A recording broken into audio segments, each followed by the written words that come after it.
Assalamualaikum dan salam sejahtera. Apa khabar murid-murid? Cikgu harap murid-murid berada dalam keadaan yang sihat dan ceria. Baiklah murid-murid, tajuk pelajaran kita pada hari ini ialah menulis ayat matematik darab. Murid-murid masih ingat lagi simbol darab?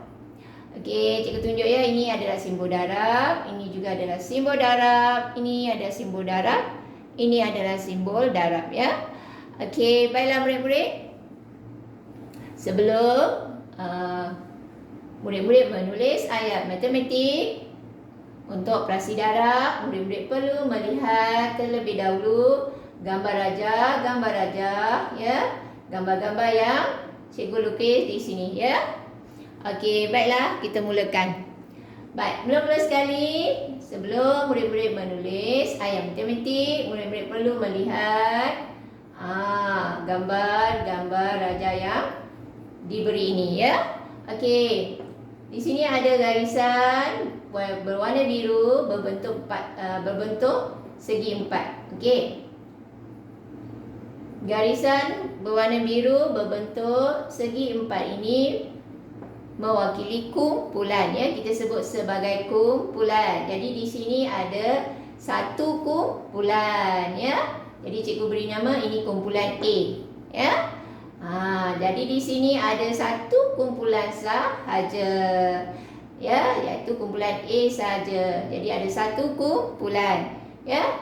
Jadi murid-murid nak bina ayat, nak menulis ayat matematik, murid-murid perlu menulis jumlah kumpulan dahulu ya. Jadi jumlah kumpulan ada satu sahaja kan. Jadi murid-murid tulis satu ya. Okey. Kemudian murid-murid tulis simbol darab. Dan kemudian murid-murid tulis untuk ahli. Kosong ni mewakili ahli, iaitu jumlah ahli. Murid-murid perhatikan dalam kumpulan ni ada tak ahli? Tidak ada kan? Kosong ya, dalam kumpulan A ni tidak ada ahli, tidak ada apa-apa, kosong. Maka kita tulis kosong ya. Untuk ahli tidak ada, kita tulis kosong ya. Jadi ayat matematik untuk operasi darab ini ialah 1 darab kosong ya murid-murid. Ingat ya, 1 ini adalah jumlah kumpulan ya. Kumpulan hanya ada satu saja kan. Kemudian kosong ni adalah untuk ahli. Jadi di dalam kumpulan ni tidak ada ahli, kosong ya. Jadi sebab itu kita tulis kosong ya. Jadi ayat matematiknya kita tulis begini, 1 darab kosong. Okey, cikgu harap murid-murid faham. Baik, seterusnya contoh yang kedua, murid-murid perhatikan. Okey, mula-mula kita perhatikan kumpulan ya, murid-murid kumpulan. Di sini ada berapa kumpulan murid-murid? Ya, kumpulan ada satu sahaja, iaitu kumpulan A kan. Jadi ada satu kumpulan ya. Okey, kemudian murid-murid perhatikan ahli. Di dalam kumpulan ada ahli kan. Yang berwarna hijau ni, yang berbentuk bulatan berwarna hijau ni adalah ahli ya. Kita sebut ahli. Okey, kita kira sama-sama berapa ahli yang ada dalam kumpulan A ni. Okey, 1, 2, 3, 4, 5, 6, 7, 8. Ada 8 ahli ya murid-murid. Okey, jadi sekarang kita nak menulis ayat matematik. Okey, mula-mula sekali murid-murid perlu menulis kumpulan. Okey, kumpulan ada berapa murid-murid? Hanya ada satu sahaja kan, kumpulan A. Jadi murid-murid tulis 1. Ingat ya murid-murid, 1. 1 ni adalah untuk jumlah kumpulan. Okey, kemudian simbol darab, kemudian baru kita tulis untuk ahli. Ahli tadi ada berapa murid-murid? Ahli ada 8 kan?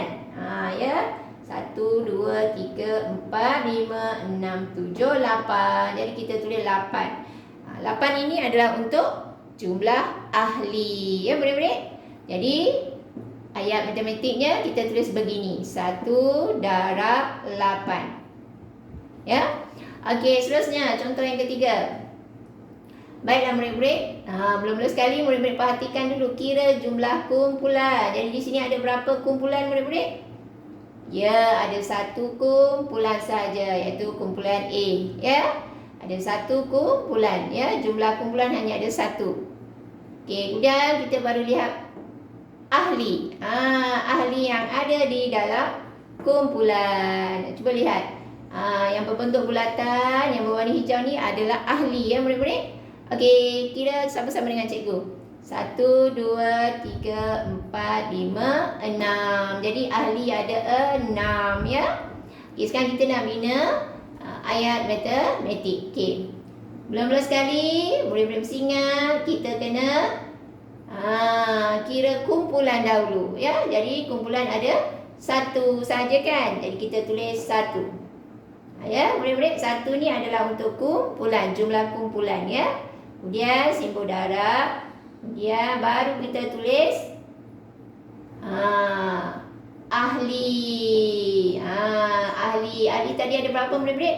Ada 6 kan? 1, 2, 3, 4, 5, 6. Jadi kita tulis 6. 6 ni adalah untuk jumlah ahli. Ya murid-murid? Okey, jadi ayat matematiknya ialah 1 darab 6. Okey, seterusnya. Baiklah, murid-murid perlu perhatikan dahulu jumlah kumpulan.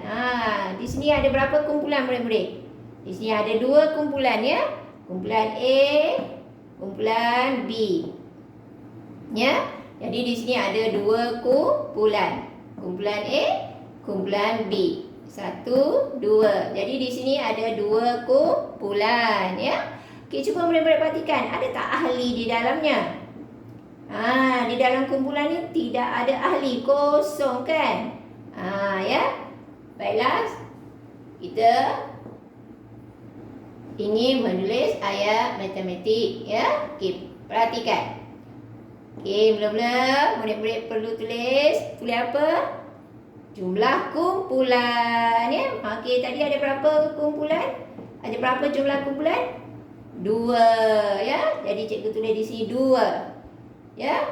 Kumpulan A, kumpulan B. 1, 2. Jadi jumlah kumpulan ada 2. Jadi murid-murid tulis 2. Ingat ya, 2 ni adalah untuk kumpulan ya. Kemudian simbol darab. Seterusnya kita nak tulis ahli. Cuba lihat, ada tak ahli di dalam kumpulan ni? Tidak ada kan, kosong. Jadi kita tulis kosong ya. Kita tulis kosong. Kita tulis sifar ya. Ini kosong, ini adalah untuk ahli ya. Jadi di sini di dalam kumpulan ni tidak ada ahli, kosong kan. Jadi murid-murid tulis kosong lah untuk ahli ya. Okey, jadi ayat matematiknya 2 darab kosong. Okey, baiklah, cikgu harap murid-murid faham ya bagaimana untuk menulis ayat matematik darab. Selamat belajar, jumpa lagi.